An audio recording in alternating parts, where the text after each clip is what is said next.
मेरा नाम अहमद है। ये उस वक्त की बात है जब मैं मुश्किल से 18 साल का था। हम 3 भाई हैं और मम्मा अबू। हम ओकाड़ा में रहती हैं। मैं उठतर करके फर्री होता था घर में। मेरी मम्मा की कज़न उनम जो कि टीचर थी, वो अपने शौहर के साथ अकाड़ा में शफट हो गई। वो पहले कराची रहती थी, लेकिन उनकल की शाप नहीं चल रही थी, तो वो ओकाड़ा आकर यहाँ काम करना चाहती थी। उनकल आंटी ने घर हमारी मोहल्ली में किराया पे लिया था। उनका एक बेटा था जो 5 साल का था। उनकी आनी से मम्मा बहुत खुश थी कि उनकी मम्मा उसी बहन की तरह समझते थे।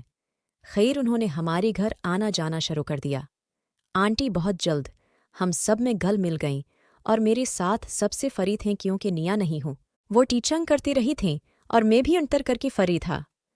अधर में उनका और कोई जानने वाला नहीं था, उसलिए मम्मा ने मेरी ड्यूटी लगाई कि उनकल तो नई दुकान के चक्कर में रोज़ शहर का विजिट करने चली जाती हैं, तो तुम अपनी आंटी के घर जाया करो और कोई सौदा या सामान लाना हो तो ला दिया करो। मैं रोज़ाना सुबह नाश्ता करके आंटी के घर चला जाता और उनको सामान ला देता और शाम में भी एक दफ़ा जाता। आंटी बहुत अच्छी आदत के थे। वो मेरा बड़ा ख्याल रखती। मैं अक्सर लंच भी वहीं करता और आंटी के साथ लूडो खेलता। मैं उनसे बहुत मानूस हो गया था। दिन मम्मा ने कहा कि आंटी को रायवंड अपनी खाला के घर लेकर जाना है और उनकल नहीं जा रहे, तो तुम ले जाओ।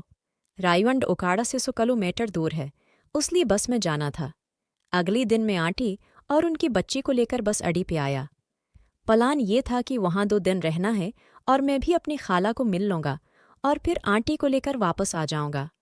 बस में सवार हुई तो बदकिस्मती की सीट नहीं थी और 2 घंटे का सफ़र खड़ा होकर करना था।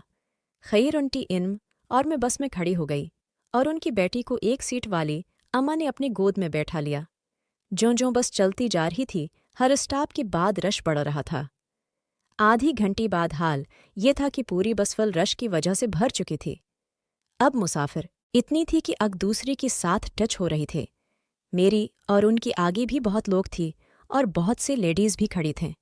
अब जब बस तेज़ होती या रखती तो झटकी लगती, जिससे मेरा जिस्म आंटी के जिस्म पे लगता। मैं बहुत कोशिश करता कि जिस्म को साथ ना लगने दूं। प्यारी नजरीन, अगर आपको ये कहानी पसंद आ रही है तो कमेंट ज़रूर करें और बताएं कि आपको कहानी कैसी लग रही है।